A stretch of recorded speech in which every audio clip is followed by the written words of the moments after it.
Olá pessoal, sejam todos muito bem-vindos ao meu canal. Meu nome é Juliano Biziac, eu sou especialista em Direito do Agronegócio e o objetivo desse canal é trazer informações tanto para os advogados que já atuam dentro do segmento, como para aqueles que estão pensando em fazer uma alteração de rota dentro da sua advocacia, tá bom? Então se vocês gostam desse tipo de conteúdo, curte, compartilha esse vídeo nas suas redes sociais e se inscreve no canal, tá?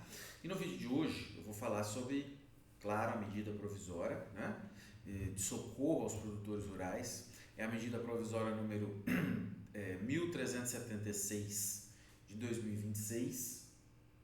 Ela foi publicada no dia 15 de julho e ela já tem, né, na data da gravação desse vídeo aqui para vocês, ela já tem a resolução regulamentadora, que é a resolução do Conselho Monetário Nacional número 5.330, tá? Então a MP já tem a resolução, ela já está regulamentada e já pode ser executada dentro das instituições financeiras por conta da resolução número 5.330 de 2026, tá? E o que essa MP e a resolução elas estabelecem? Elas autorizam aí a renegociação de dívidas que tenham sido objeto de inadimplência para produtores que passaram por dificuldades financeiras entre 2019 e 2025, né?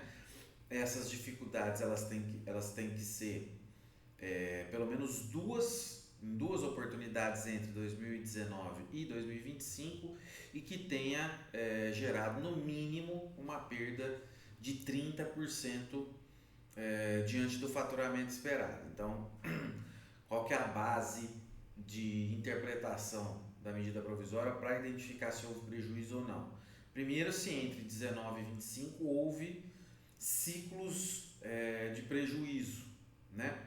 Ciclos em que tiveram problemas na atividade rural. E esses problemas podem ser de clima, dos mais diversos, ele estabelece vários tipos de imprevisibilidades climáticas que possam ter acometido a lavoura, e também problemas de comercialização aí dos produtos, né? Os produtos agropecuários. E que isso tenha gerado pelo menos 30% de diminuição de prejuízo da receita bruta, a receita agropecuária bruta. Então você pega o que era esperado, caso tenha dado tudo certo, né? Se tivesse dado tudo certo, qual seria o faturamento, e dali você tira o prejuízo, que tem que ser de pelo menos 30%. Estas circunstâncias precisam ser comprovadas. Como que elas precisam ser comprovadas? Através de laudos elaborados por profissionais habilitados em seus conselhos de classe. Isso não fala expressamente na medida provisória, mas lá na resolução do Conselho Monetário Nacional ela fala ela se remete ao Manual de Crédito Rural e lá estabelece que esse laudo tem que ser elaborado por pessoa que esteja vinculada ao respectivo órgão de classe, então seja veterinário, seja agrônomo, zootecnista e assim por diante, né? Então não há necessidade da ART, né, anotação de responsabilidade técnica, mas o vínculo com o conselho de classe, né, inclusive para atestar a idoneidade e também a capacidade mesmo, né, competência do profissional em atestar as informações que ele está trazendo ali, né? E aí, pessoal, ele divide basicamente em essa possibilidade de renegociação em dois grupos, tá? Quais são eles? O primeiro grupo, para aqueles que tiveram prejuízos, entre aspas, não tão altos, não tão expressivos. Para esses, então, o que precisa ser demonstrado? Dois ciclos de problemas, de imprevisibilidades, mais prejuízo de 30%. Para esses, o auxílio por CPF é de 400 mil para a Pronaf, Agricultura Familiar, até 2 milhões para a Pronamp e até 4 milhões para as demais produtores, que seria aí a agricultura empresarial. É pouco para muitos agricultores, ainda é pouco, né? Porque vão ficar dívidas para trás, né? Sem o amparo da MP.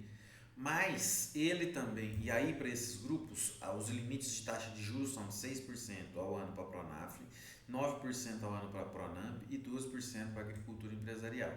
Mas para aqueles grupos, para aqueles produtores que tiveram perdas em 3 ciclos entre 19 e 25 e que consigam comprovar prejuízo, né, da expectativa até o que efetivamente conseguiu auferir de renda nesse período de 40%, aí esse número pode subir, né?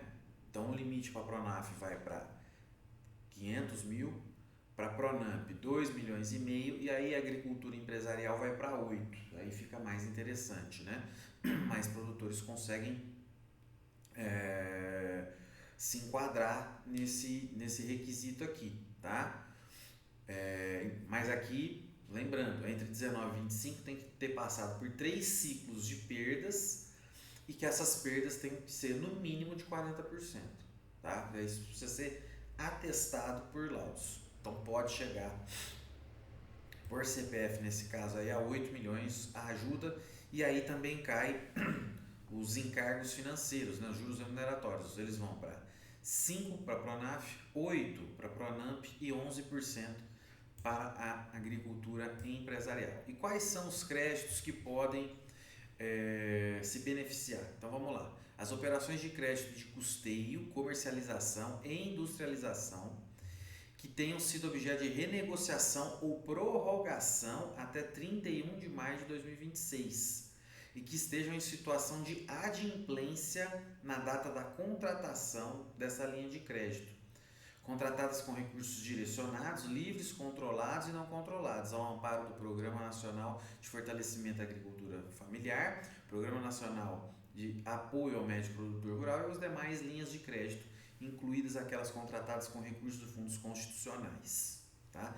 Então aqui ele está autorizando a prorrogação, o alongamento aqui, com base na MP, das operações que já tenham sido renegociadas até 31 de maio. Então, mesmo aquele que foi lá no banco, renegociou, ele vai conseguir aqui se adequar e se a renegociação não ficou muito boa, ele vai conseguir aqui fazer uma nova renegociação aqui, agora com base na medida provisória, né, caso se enquadre.